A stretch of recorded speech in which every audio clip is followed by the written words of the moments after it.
Oi, gente, bom dia, tudo bem? Quem não me conhece, eu sou o Paulo Gilson. Acho que hoje eu tô mais nervoso, faz um tempão que eu não vim aqui, Sara. A gente foge, mas parece que piora, Andréa, quando volta. E o 2019 de vocês, hein? Como é que foi? Hã? Passou rápido? Foi bem intenso, né? Esse ano de 2019 tem sido um ano intenso. Alguns casaram, alguns se separaram. Obrigado. Alguns se separaram, né? Alguns nasceram, alguns nos deixaram.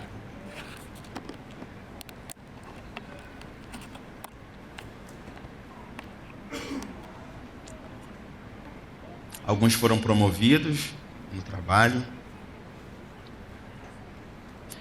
Alguns ficaram desempregados.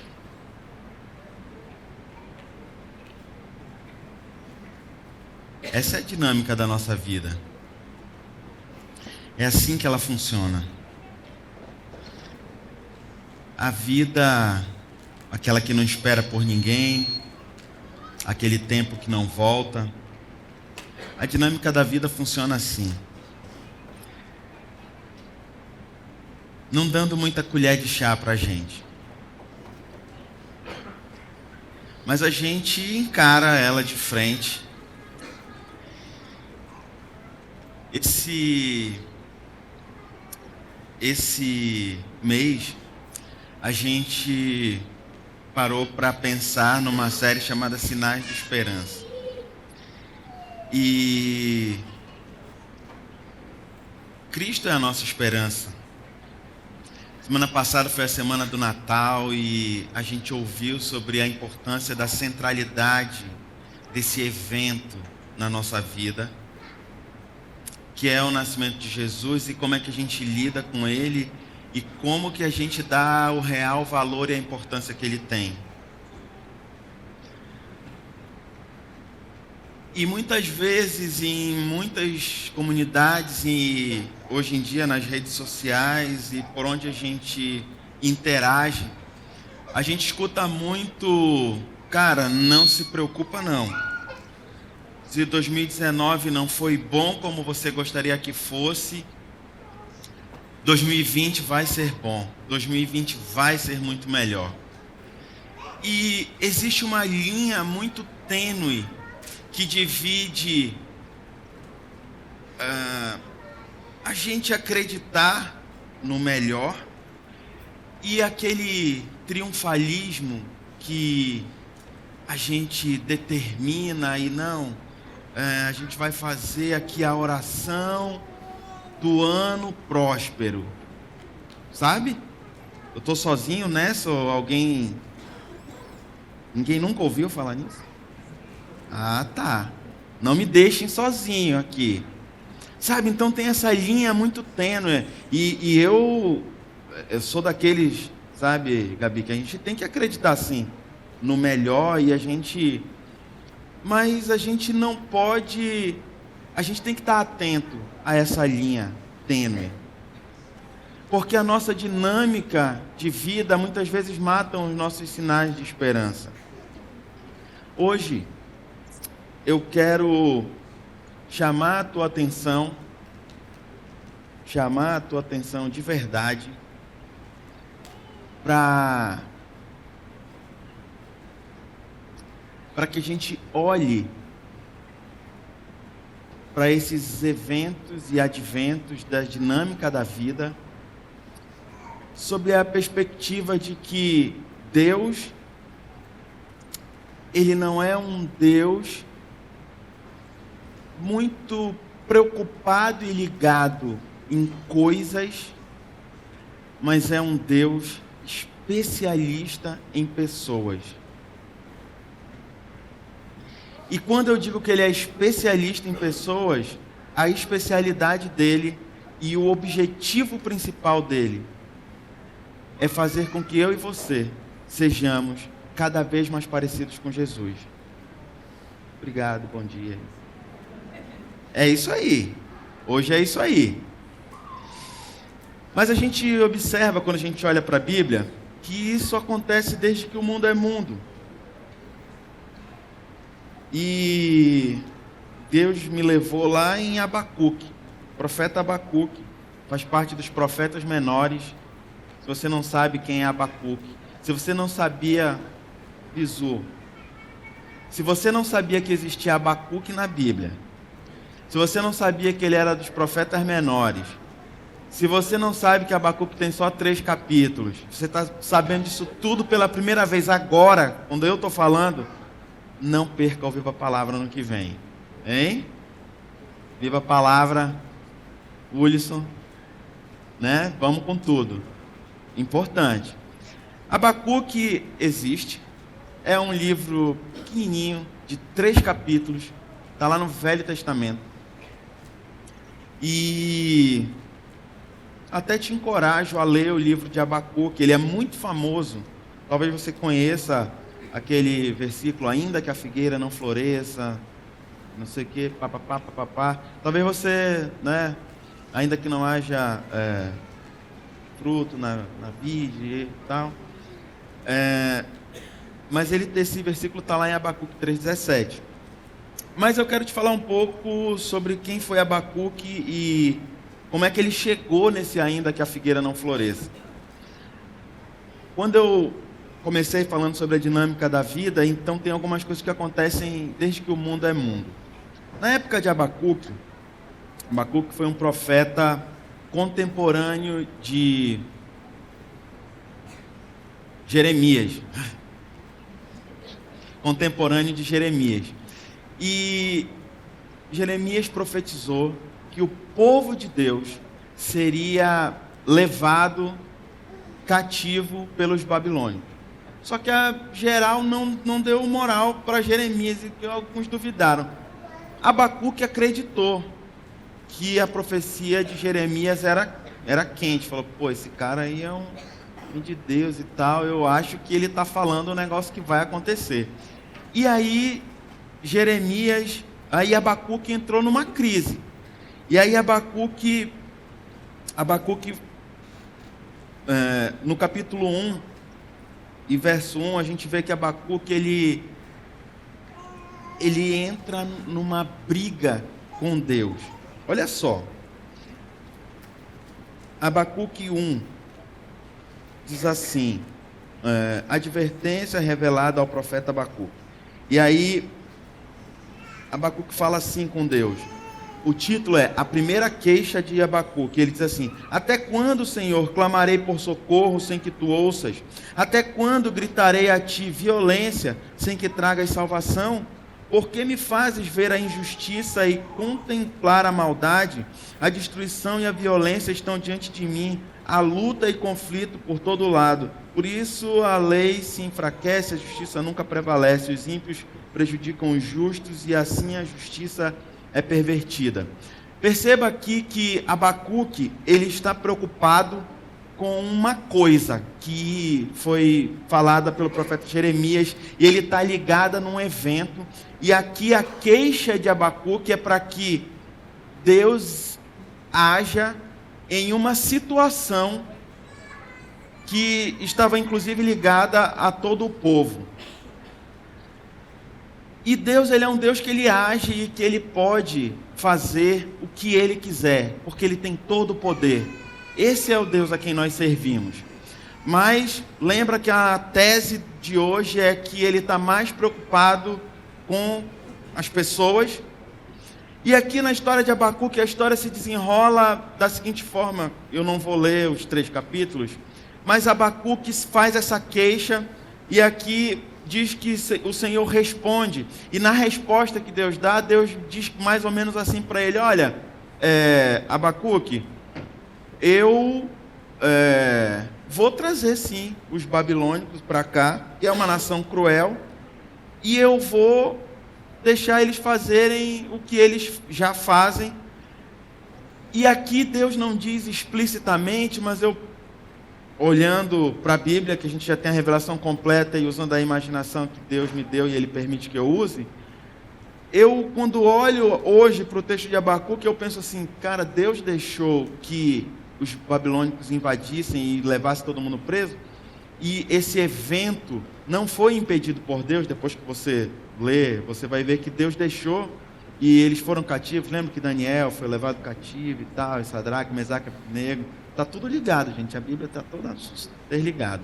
Então, aqui, Deus deve estar pensando assim, não, cara, mas eu vou deixar porque eu estou interessado em mexer com as pessoas. O que me interessa nesse evento são as pessoas. É o meu povo que está de costas para mim, que distorceu tudo aquilo que eu quero que eles façam. E não estou preso a esse mero evento, que é a invasão dos babilônios. Para mim não é nada. Eu já dei. E aí, Abacuque faz outra queixa. Ele fala assim, Senhor, eu ouvi falar de Ti, o que o Senhor fez. E ele se lembra de quando Deus deu a vitória contra o faraó. Ele fala das pragas. Olha, eu lembro que o Senhor libertou o povo, o que o Senhor fez naquele tempo, faz de novo no nosso tempo. Então, essa dificuldade que o homem tem, essa necessidade de fazer com que Deus haja nas nossas coisas, nas dinâmicas da nossa vida, essa necessidade ela existe desde que o mundo é mundo, e o homem tem esse anseio e essa necessidade desde que o mundo é mundo. É assim que funciona. E Abacuque não estava clamando e orando aqui por um negocinho pessoal, que a gente pode dizer assim, não, é banal, é individual ou é egoísta. Ele estava clamando e contendendo com Deus por causa de uma nação. Um negócio importante, a nação ia ser levada cativa, eles iam destruir tudo, iam matar pessoas, talvez fazer mal a mulheres e crianças. É um negócio sério. E aí, no capítulo 3, Abacuque, o capítulo 3 de Abacuque começa assim: oração do profeta Abacuque, uma confissão. Ele diz, Senhor, ouvi falar da tua fama. E ele diz assim no verso 2, tremo diante dos teus atos, realiza de novo em nossa época as mesmas obras. E aí ele discorre e ele meio que tenta lembrar a Deus, sabe, do que ele já fez.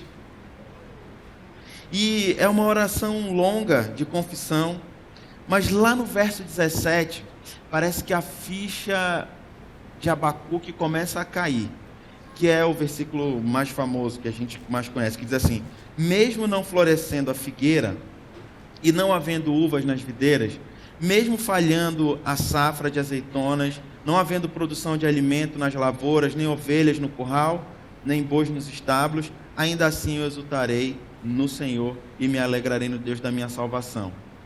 E aqui Abacuque começa a dar sinais de poxa, tem toda essa situação muito difícil. E eu percebo que Abacuque aqui começa a se desvencilhar, se distanciar do evento em si e começa a se ligar naquilo que Deus está fazendo, o movimento que Deus está fazendo. Só eu estou ouvindo esse... Todo mundo... beleza, está todo mundo ouvindo. Então Abacuque começa a se distanciar dessa situação de estar ligado só nessa coisa. E nós, quando olhamos para o Novo Testamento, a gente tem um texto lá em Romanos, texto de Paulo, aonde Paulo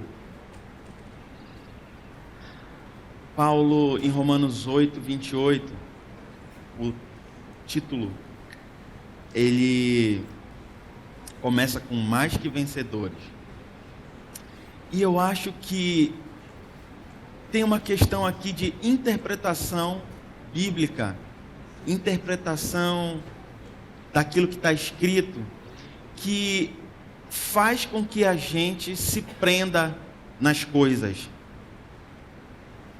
Sabe aquela tradução antiga, Almeida Ferreira, que dizia... eu não lembro agora da tradução, mas eu vou te falar aqui da NVI, que é a que eu tenho e a que eu uso. Lá em Romanos 8, 28, quando ele diz assim: sabemos que Deus age em todas as coisas para o bem daqueles que amam, todas as coisas cooperam para o bem, essa daí. E essa versão, essa aqui também, ela prende a gente nas coisas.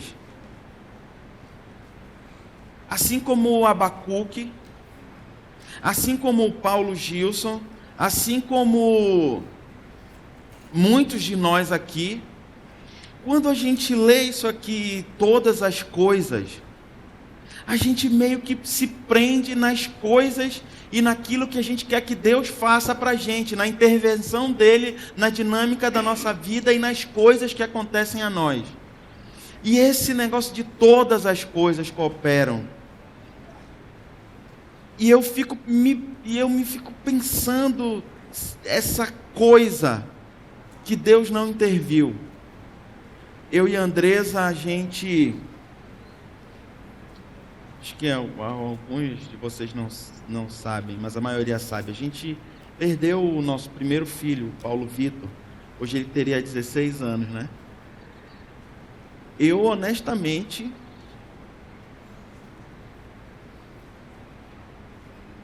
sei assim,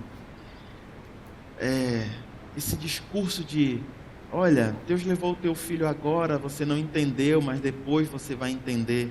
Cara, estou há 16 anos que eu não entendi ainda. E beleza. Sabe por quê? Porque quando eu tiro o foco das coisas e começo a olhar para as pessoas, aí a gente vê que as pessoas vão mudando. Aconteceu, eu não sei quem acompanhou aqui, um evento muito famoso em uma igreja nos Estados Unidos recentemente, que uma garotinha morreu em casa, foi levada para o hospital. Alguém mais sabe dessa história ou só eu? Só eu e a Sara e a Neia. Sara quase americana, mas porque aconteceu lá nos Estados Unidos. Foi uma história que teve bastante repercussão, mas é uma história que uma garotinha morre e aí os pais levam para a igreja, ou levam para o hospital. Chega no hospital, diz que a criança já estava morta, e aí ele fala assim: eu não aceito isso. E eles oram por 5 ou 6 dias para Deus ressuscitar a criança. E Deus não ressuscita a criança. E beleza. Nós, óbvio que é uma situação dura, não é uma situação pesada, mas a gente se liga muito nos eventos. E depois eu pensando sobre essa situação que aconteceu lá nos Estados Unidos, e nessa situação específica, a gente não aceita a coisa que é natural da vida e olha para aquilo que Deus quer fazer na gente. A gente tem muita dificuldade de... Quando a Bíblia fala que todas as coisas cooperam para o bem, que tudo isso que acontece, a gente foca muito nas coisas e que Deus vai intervir e vai mudar aquelas coisas.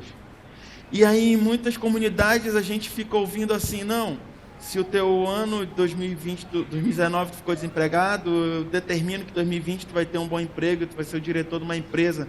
Mas tu era analista, brother, tu não tem competência para ser diretor, mas o cara tá lá, não, você vai ser diretor e você vai... E a gente acaba perdendo o mais importante, que é o que Deus quer fazer na minha vida, nesse momento, nessa circunstância que eu estou vivendo.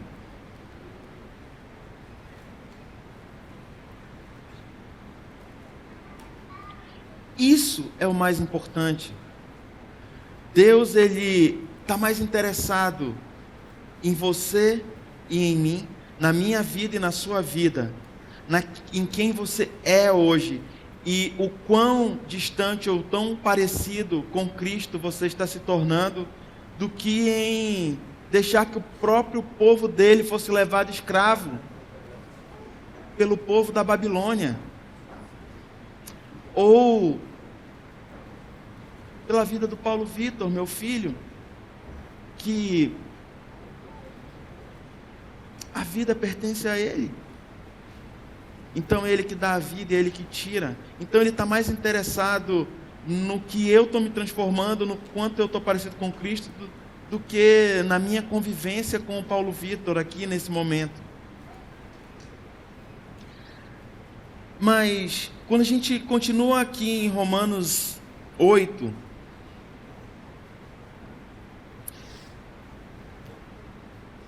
a gente, aqui na versão da NVI, tem uma nota de rodapé que ela é bem interessante. Em Romanos 8, 28. Na nota de rodapé, eu acho que ela traduz melhor o foco que Deus quer dar para esse texto, tirando um pouco do coisas. Aqui na nota de rodapé diz assim: alguns manuscritos dizem: sabemos que todas as coisas contribuem juntamente para o bem dos que amam a Deus. Outros manuscritos ainda trazem: sabemos que em todas as coisas Deus coopera juntamente com aqueles que o amam, para trazer à existência o que é bom. E aí, o que é esse bom? O que Deus quer trazer à existência? Porque aí no 29, no 8:29, em Romanos 8:29, ele diz assim: pois aqueles que de antemão conheceu, também os predestinou para serem conformes à imagem do seu Filho. Então, o que é bom, o que interessa para Deus, é que eu e você sejamos cada vez mais parecidos com Jesus, que é o nosso primogênito, que é o nosso padrão. Aqui na CV a gente tem uma frase dita e repetida inúmeras vezes, que é: o quanto não importa o seu pecado, não importa aquilo que você, como você chegou e aquilo que você vive, o que importa é que se você reconhece Jesus, e se você diz que quer ser discípulo dele, é que você esteja paulatinamente caminhando do ponto A para o ponto B. É que você esteja a cada dia buscando ser mais parecido com Jesus.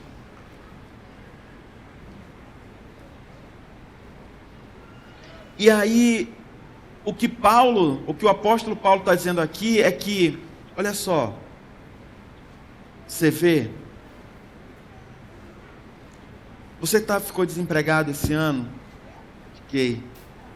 Deus pode te dar um emprego ano que vem? Pode. Cara, mas e se ele não der?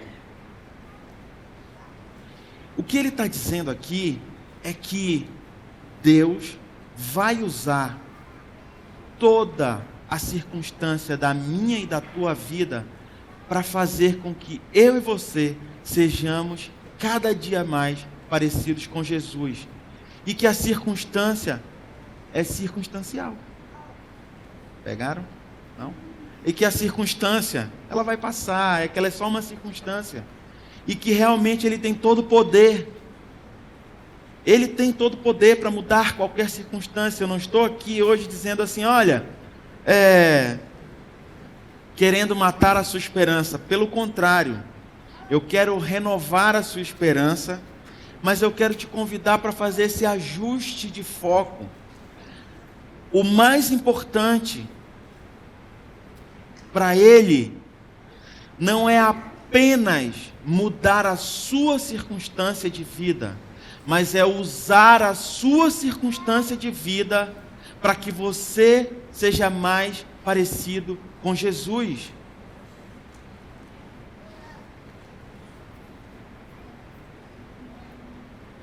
Faz sentido para você? Quando a gente olha para o ano que passou, faz as nossas reflexões, olha para o ano que virá e projeta os nossos sonhos, a nossa esperança, tudo isso é muito válido, tudo isso é justo, tudo isso é honesto e isso tem que ser feito. Um homem sem esperança é um homem que não vive. O meu convite para você nessa manhã é: abra o seu coração para que Deus use a circunstância que você está vivendo, seja ela qual for,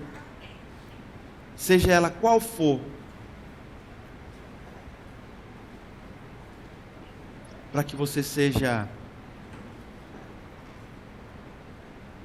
cada dia mais parecido com Ele.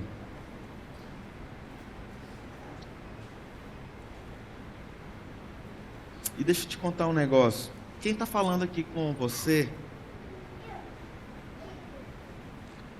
é uma pessoa que tem experimentado exatamente isso de Deus. Algumas vezes eu já me vi igualzinho a Abacuque, contendendo com Deus, porque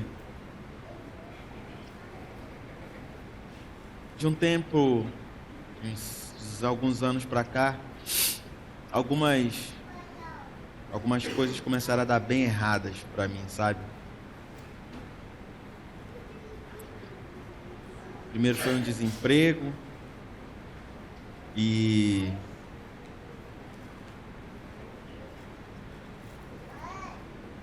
aí depois aparece uma coisinha ali, outra aqui, aí arruma outro, aí fica só 1 ano e meio, 2, e sai de novo,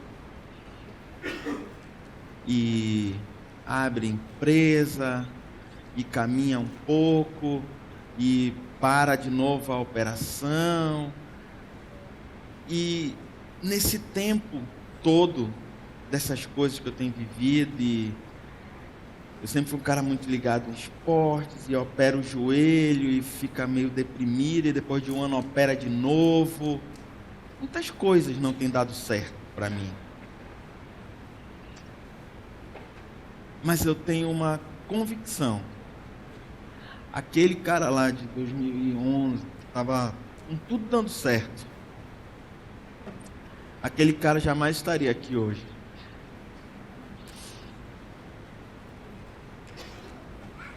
Porque Deus usou todas essas situações para me transformar. Não que eu já tenha chegado lá, longe de mim. Mas sabe aquele cara que achava que não, eu trabalho, a mulher cuida dos filhos e era uma criação meio distante? Hoje eu posso ouvir do meu filho: pai, eu quero que o senhor viaje comigo, porque o desemprego me fez viver com meu filho, pô. O desemprego me fez eu ter tempo para cuidar da minha filha. Então Deus usa tudo que está acontecendo na tua vida e na minha, para te transformar no homem e na mulher que Ele quer que você seja. Faz sentido para você? E não que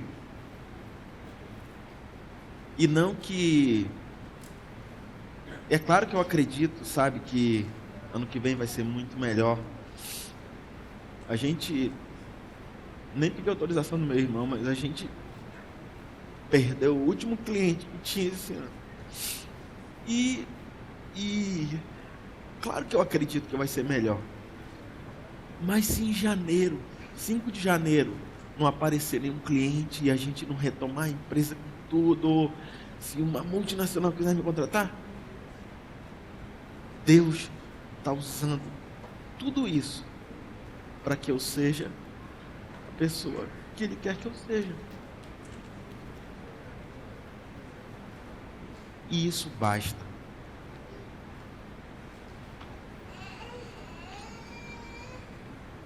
E isso basta. Essa música que a gente cantou, ela é uma música que fala muito comigo.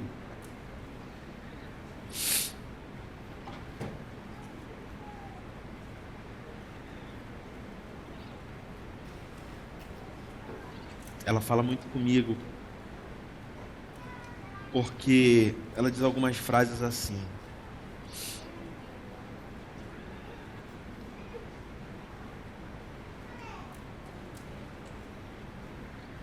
por sobre a estrada anoiteceu e amanheceu, e eu vi que os dias mais sombrios também são teus. O homem que eu parti de casa se perdeu.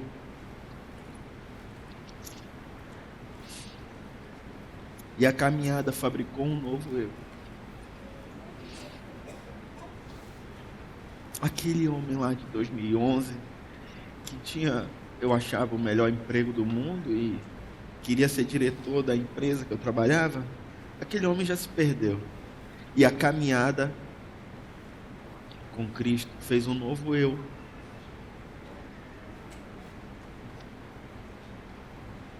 E tem um trecho na música também que diz: a luz que me cegou me fez ver Deus. E eu lembro de Paulo, do apóstolo Paulo, que naquela circunstância que ele caiu do cavalo com aquela luz, e ele ficou 3 dias cego, você lembra? Ele foi encaminhado a Zacarias, Paulo era um perseguidor da igreja. Aquele momento, aquela cegueira, transformou Paulo de um perseguidor a um apóstolo.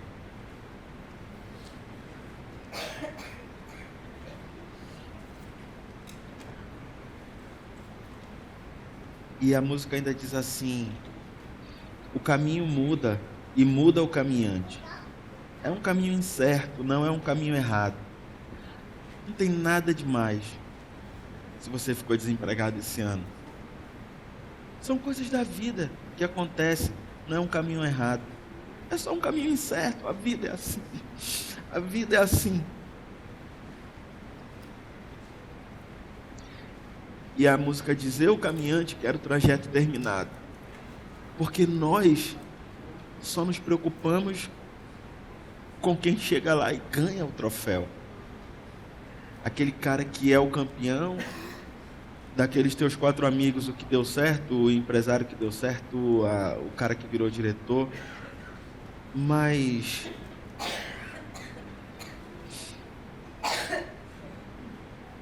no caminho, o mais importante é o durante. O mais importante é aquilo que Deus quer fazer na minha e na sua vida, no durante, enquanto você vai do ponto A para o ponto B.